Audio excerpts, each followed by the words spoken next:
Oh, hello, Mike. It's nice to see you again. And it will be even nicer to meet in beautiful Dubrovnik in March for the next CONy meeting. This will be excellent. And you have always been very helpful. You're giving a plenary talk on Thursday, March 23rd. So what are you going to talk about? Yes, nice to see you too. The plenary talk will be the application of technology to diagnosis and treatment of epilepsy.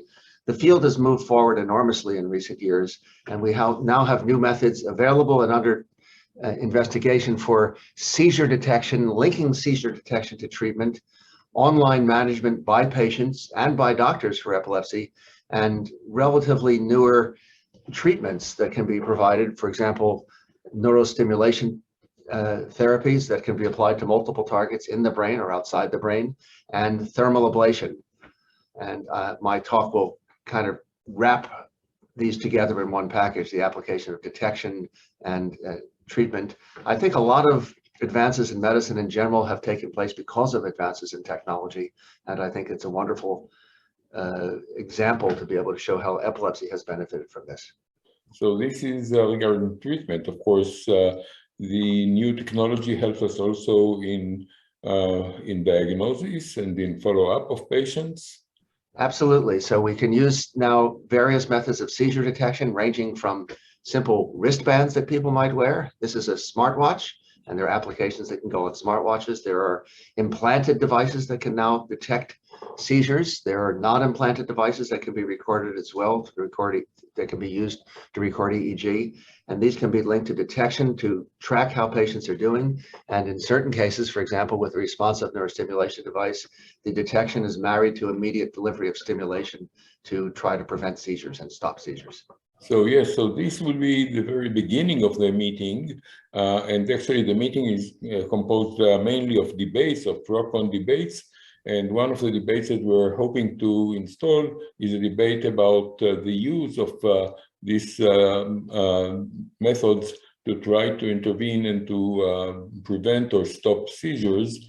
So this is a new technology. Can you say something about these technologies? Which one should be better? Yeah, so there are several stimulation methods that are commonly used to treat epilepsy: vagus nerve stimulation, deep brain stimulation, which can be applied to multiple targets now, although there's validated controlled trial data on only one target, the anterior nucleus of the thalamus, and also the responsive neurostimulation that I had just mentioned. And it's very challenging as a clinician to know which device one should use in which circumstance, and how to decide among these. And we were going to have a debate about whether there's data to support use of them, and in particular ones in different circumstances. I think it'll be a very interesting thing to listen to. Okay, what other debates are we planning? So we have debates in various aspects. What I have planned for the epilepsy program is we'll be opening with some debates on medical therapy. And one debate I think worth doing now is about levetiracetam. It's a very commonly employed drug, and I think in the US and the EU and Canada, Australia, and others, levetiracetam has become the drug of choice for most doctors. And many doctors, it's the most commonly prescribed anti-epileptic drug in the US, for example. Does it deserve this position or not? And we're going to have a debate over that. And tied in with that, the next debate looks at the fundamental question of the risk of suicide and depression with anti-seizure medications. The FDA has a formal warning on many drugs. Is this justified or not? And are there some drugs that perhaps where it is justified and others where it's not, rather than as a class?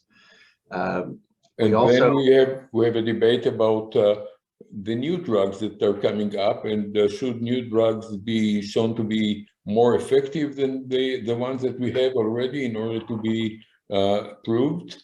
And this is a good question and an interesting topic. It's one thing to show that a drug is superior to placebo, but in an age when we have more than 20 drugs available to treat epilepsy, and precious little evidence that the vast majority offer any advantage in efficacy, should we require more now? And should we consider that really better is what is needed rather than more than additional that's equally done?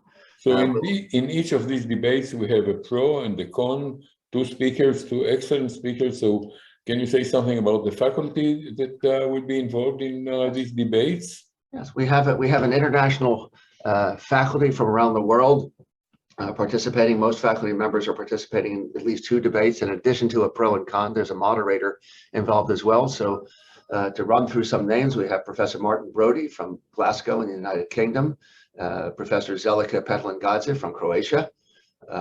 We have Kurt LaFrance from Brown University in the United States, Professor William Theodore from the National Institutes of Health in the United States, Alla Gecht from Russia, Professor Martin Holtkamp. Alla's a professor also. They're all professors. Professor Martin Holtkamp from Berlin in Germany, Ilan Blot from Israel, Manjari Tripathi from India, Andreas Schultz Bonhage from Germany, Joseph Parvisi from Stanford University in the US, Professor Matthew Walker from the National Hospital for Neurology and Neurosurgery Institute for Neurology in the UK as our speakers.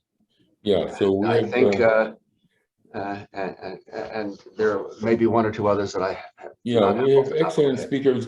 Most of the faculty have already been involved in CONy debates before, but we have some new stars, and all of them are key opinion leaders. So it should be fun, and everybody should enjoy it. But in addition to these pro-con debates, you also have something which is very, very attractive to the audience, is the discussion of individual cases. Can you say something about that? Yeah, so it's customary in the epilepsy section to have a session of nearly an hour devoted to discussion of cases. The cases are carefully chosen and curated, each to have 2 main teaching points and areas of controversy, and the various faculty members and members of the audience equally participate in discussion of these cases. We try to make it relatively controversial, and it's, I think, perhaps for me, the most enjoyable session of the day, being able to see these cases and discuss them, hear different opinions. For many, this has been very attractive. We are going to meet in Dubrovnik. I want to encourage you, and as well as all our listeners, to make their plans ahead of time, so that, because I think that there might be some challenges in getting flights to Dubrovnik in March. It's not the top of the season, so there are fewer flights. So please make your arrangements early. So thank you very much, and Mike, and we're looking forward to enjoy not only epilepsy, but all the other topics which are so important for neurologists around the world. So looking forward to host all of you in Dubrovnik very soon. Thank you. It's nice to see you. Take care.